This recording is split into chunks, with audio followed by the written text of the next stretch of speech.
Magandang gabi sa ating lahat mga kapapsi. Ako po'y kakarating lang mga kapapsi. Galing po ako sa trabaho mga kapapsi. Naghahabol po ako kasi hinahabol ko yung palengke dahil gusto kong bumili ng ulam at magluluto sana ng ulam. Sarap humigop ng sabaw mga kapapsi.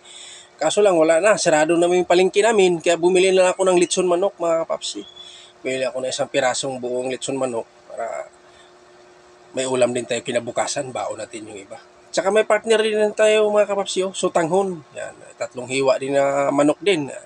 Talagang isang mangkok lang talaga, para lang talaga sa akin siguro to. Isang mangkok mga kapapsi. At ngayon, ako po'y kakain na mga kapapsi. Kung sino pang hindi kumain dyan, sabayan niyo ako, kain tayo. Napakasimple ulam lang to, pero para sa akin ay napakasarap na mga kapapsi. Litson manok, sutanghon at pipino. Yan, pinakadabis natin na pang-partner yan sa ating ulam na litson manok mga kapapsi. Yan po, yan, sutanghon, yan. Medyo matagal-tagal na rin akong hindi nakakain ng sutanghon mga kapapsi. Kaya medyo ganado tayo kumain. Yan namang hinahabol ko kanina kaya nagmamadali ako umuwi. Kasi akala ko maabutan ko pa yung palengking bukas. Ngayon wala na, sarado na. Sasabaw sana ako ng kung anong mayroon doon mga kapsi. Sarap humigop ng sabaw. Kaso lang wala na. Yan. Yan, napunta tayo dyan sa litson manok.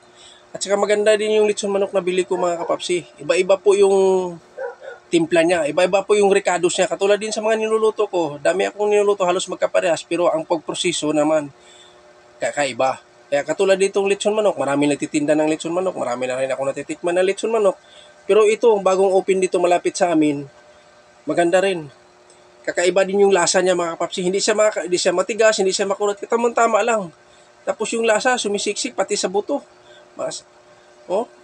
Malasang-malasa talaga. Kakaiba yung litson manok na to. Marami na ako nakakain na litson manok. Kaya kakaiba yung timpla. Yun lang sinasabi ko sa inyo mga kapapsi, sa pagproseso kasi iba-iba yung diskarte natin. Kung tatawagin, diskarte sa pagluluto. Yan, diskarte din yun sa hinahalo ng mga ricados. Para yung tao, talagang pabalik-balik sa kanila dahil hanap-hanapin yung lasa niyan. Talagang kung matitikman mo, talagang hahanapin mo at magugustuhan mo talaga. Dahil kakaiba po yung litson manok nila mga kapapsi. Dito sa amin yan, bagong open, wala pang 1 buwan yan. Kaya sabi ko, dito na lang ako bibili ng litson manok. Titikman natin to at hindi pa ako nakatikim nito. Ngayon, ipagpatuloy natin kung sino pang hindi kumain dyan. Sabayan niyo ako mga kapapsi, kain tayo. Talagang pinupunteriya ko talaga yung sutanghon dahil medyo natatakam na ako dyan. Matagal akong hindi nakakain ng ganyan mga kapapsi. Ilang buwan na rin.